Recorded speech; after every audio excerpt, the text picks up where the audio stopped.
Let's go back to Leanne and Steve talking about asbestos and renovations and all that comes with it. Oh, exactly, Graham, and thank you. And apparently don't stir it up, don't disturb it, you're fine. So if you have asbestos in your home, you don't have to worry unless... Which most do.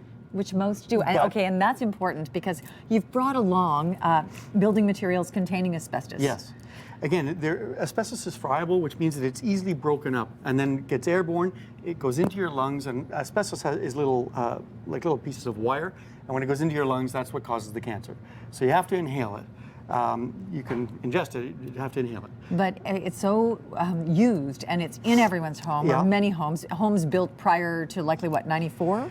Yes, usually that's, but it was only banned in 2010. It really slowed down in use in the 80s. Okay. Yeah, the government sort of caught on to And that. used in substances like this, which is cement board. Yeah, so around your tubs and stuff. Vermiculite. Vermiculite, which is up in the attic. A lot of people have vermiculite in the attic. Anti-sweat pipe wrap. Yeah, so a lot of the older homes will see this product around the ductwork. So the heating, so you're in the basement, you look up, you'll see that wrap around it. Again, it's fine, just don't touch it. Air cell, what is that? Same type of thing. It's a newer product to the old one that we just looked at, to wrap pipes to keep them insulated. Pipe insulation, parging cement. Yeah, so parging cement is not the stuff that we think of around the foundation, but it's the stuff around the pipes, the plumbing pipes in an older home.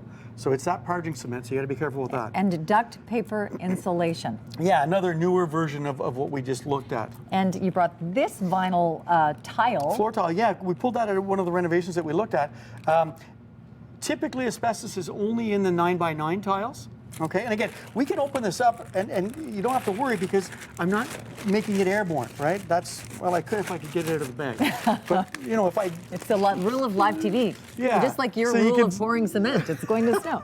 So you can see that tile. A lot of people have those in their basement. Again, kids are down there, don't worry about it. It's only when you're taking it up that you have to worry. And in order to test, this is great, and this is why Steve's brought along this handy little hole saw blade. Yeah. We were all guessing what it was until they explained it. And you do this in a very subtle way. Right, people are worried that we're going to come in and cause all kind of damage to the home testing for asbestos. All we do is we pull off the baseboard. So if the baseboard was up there, we just pull it back down, put the hole saw through, take that sample out, take it down to the lab, and then pop the baseboard back until we get the result and decide if we're going to take that wall out or not.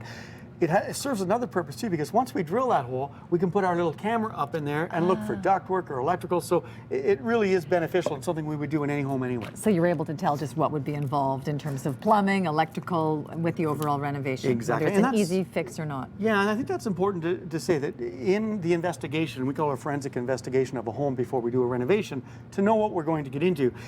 This is just one more step, the asbestos, in that we're going to do demolition, we're going to get equipped to do the demolition. If there's asbestos, we just have to do it a wee bit differently.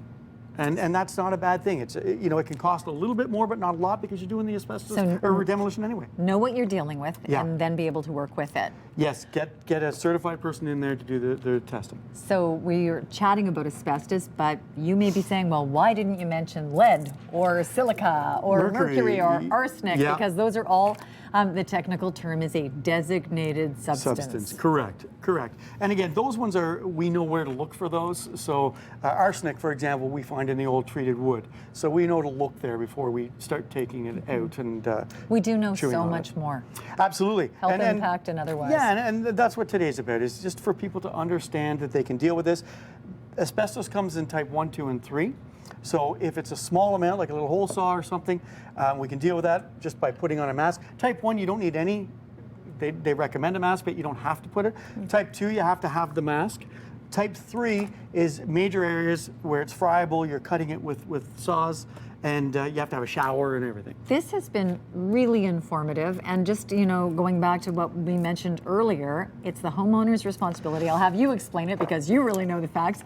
So if you have a home, you know that you have asbestos and you have people in working, your responsibility is?